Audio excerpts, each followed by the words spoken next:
Welcome to Dogs and our brand new YouTube channel, which hopefully is going to be a fantastic source of dog information, advice, and just general knowledge really, as well as some other interesting animal stuff. I'm a student of animal behavior, not just dogs, specializing in dogs, but animal behavior on the whole is really, really fascinating to me, and it's something that I'm looking forward to sharing with you. You'll also get to meet my menagerie of pets that I'm lucky enough to share my life with.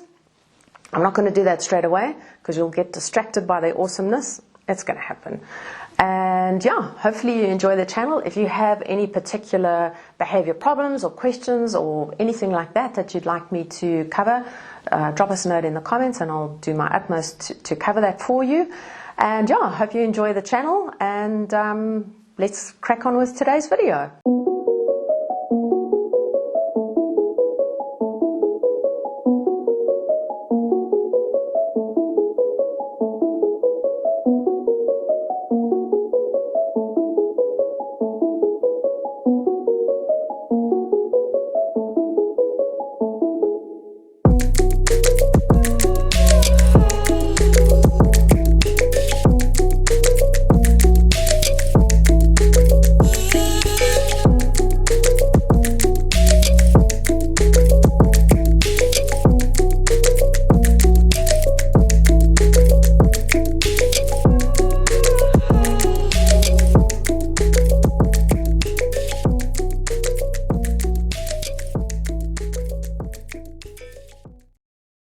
There's one question that you can ask a dog trainer pretty much anywhere in the world that is guaranteed to make their eye twitch, and that is going to be, how do I get my dog to come back to me after I've taken his lead off? Okay, the reason that makes our eye twitch is because we're kind of, in the back of our brains, we're going, there was a fundamental flaw in what you said to me.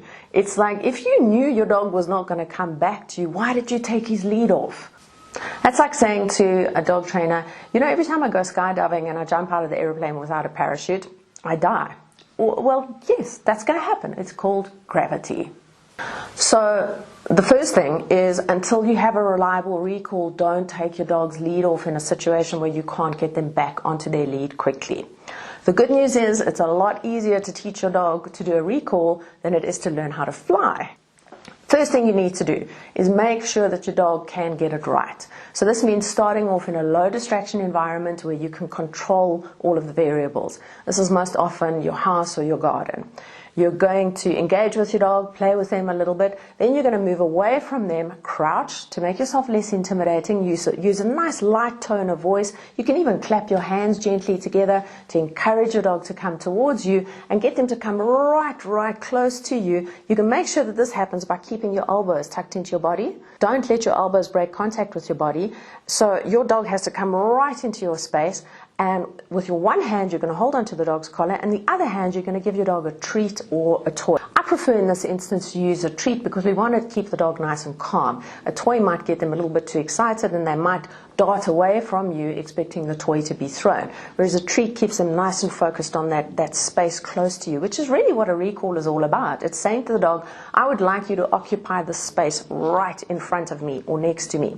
So the dog learns that it's a proximity exercise. In other words, to come and occupy that space that you've indicated to them. You're going to practice that a few times. Don't overdo it. Dogs are really clever.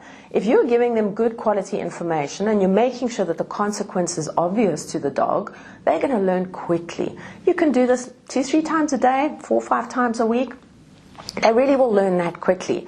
Just make sure that you're making yourself an inviting and rewarding place to be when the dog hears that recall cue. Your recall cue, it can really be anything you want it to be. I like to use my dog's name, and then after that I say, "Yep," which sounds really lame. You certainly don't have to do that, but it's nice for the dog. It sticks out to them. They know when they hear that noise that there's going to be this proximity close to me is going to be a really rewarding place to be. And if they come close enough that I can touch their collar, it makes me produce a treat. Oh, what a pleasure. So you're going to practice that 4 or 5 times a week. Make sure that you change the location that you're practicing it at in that low distraction environment. And this is where dog training can be a little bit tedious because dogs are not good generalizers. So you can teach your dog to have an amazing recall from your kitchen to your lounge, but change that from your bathroom to your lounge and all of a sudden the dog is like, whoa, is this the same thing? I'm not really sure. So that's where the onus is on you as the human being, who we're generally as a species really good generalizers.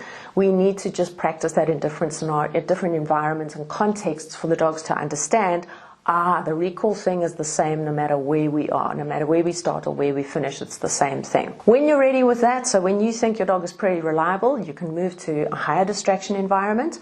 I think a good thing to do in that situation is to make sure that you've got a parachute. Okay, and your parachute here is going to be a long line. It can be, say, for argument's sake, a 10-meter long line. You don't even have to buy one. You can make one. Just make sure that it's safe for your dog and safe for you.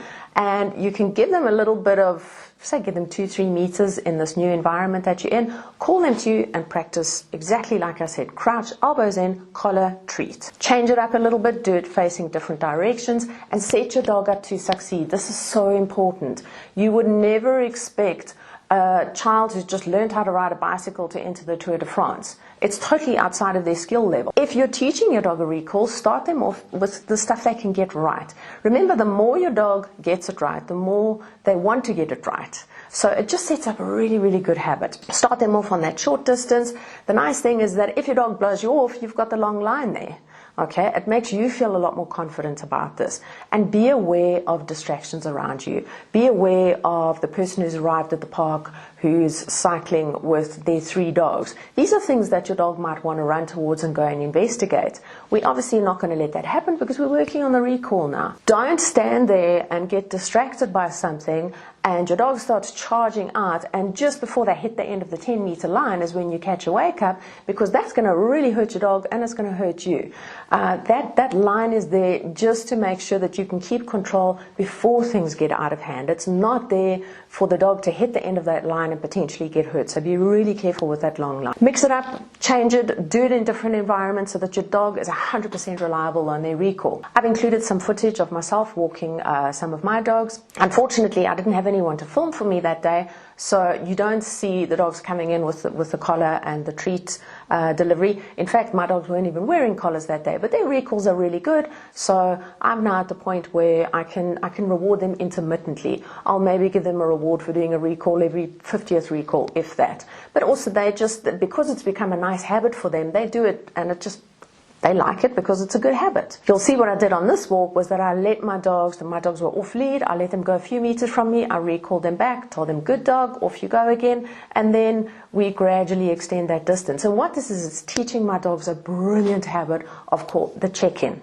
And the check-in ensures that even if you're on a walk in a large open space, you can let your dog pretty much do what they want in terms of distance, because the dog is conditioned to check in with you, to see where you are and go, I need to keep my eye on you. You never know when you are going to change direction. So it kind of puts the responsibility on the dog, which is really cool. If you can shift the responsibility for the behavior onto the dog, you're golden. You've got a dog that's saying, right, I'm going to perform this behavior, as opposed to putting the burden on you to remember to ask the dog for the behavior. That's really first prize.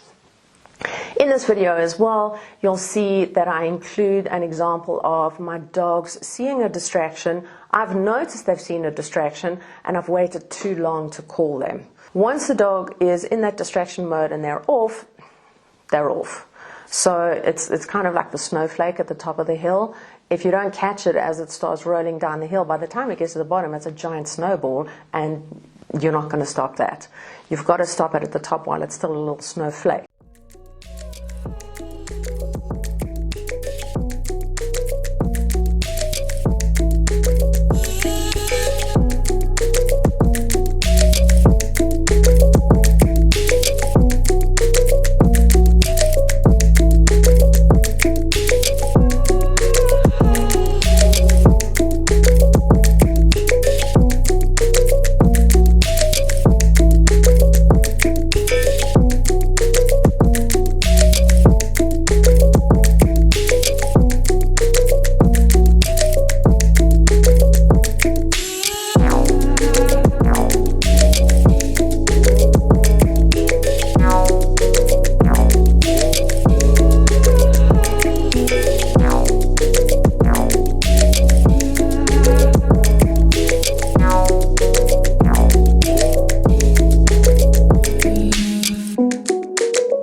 look at things from your dog's perspective, set them up to succeed. Remember teaching them that this proximity close to you is a really good place to be, and the collar touch is an added bonus for them.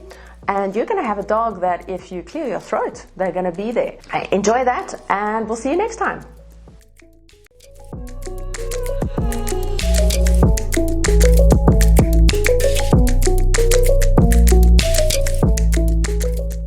And that's what you're going to have from. This is the dumbest outro ever. Outro, is that even a word? Outro, intro, outro.